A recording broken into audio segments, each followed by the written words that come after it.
யார்கிட்ட சொல்லுவ? விஜய் மாமா இங்க வா. வந்து என்ன பண்ணுவாரு விஜய் மாமா? வந்து என்ன சொல்ல போற? வெங்காயம் அடிக்கிறாங்க. கம்ப்ளைண்ட் பண்ண போறியா விஜய் மாமாட்ட?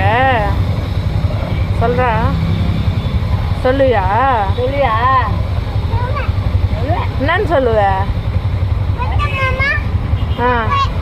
ஆயா வச்சுட்டாங்க தப்பு. என்னன்னு சொல்லுவ? விஜய் மாமா ஆயா வச்சுட்டாங்கன்னு சொல்லுவியா? போடா போய் சொல்ற. போடா சொல்ற. போய் சொல்ற. போடா போடா உங்க விஜய் மாமா கையில சொல்ற. போய் விஜய் மாமா கையில போய் சொல்ற. சட்டை பிடிச்சி அடிச்சு அங்க போய் சொல்ற.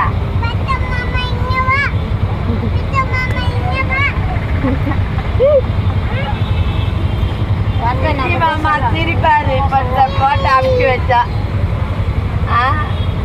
விஜய் மாமா காது கேட்கணும்.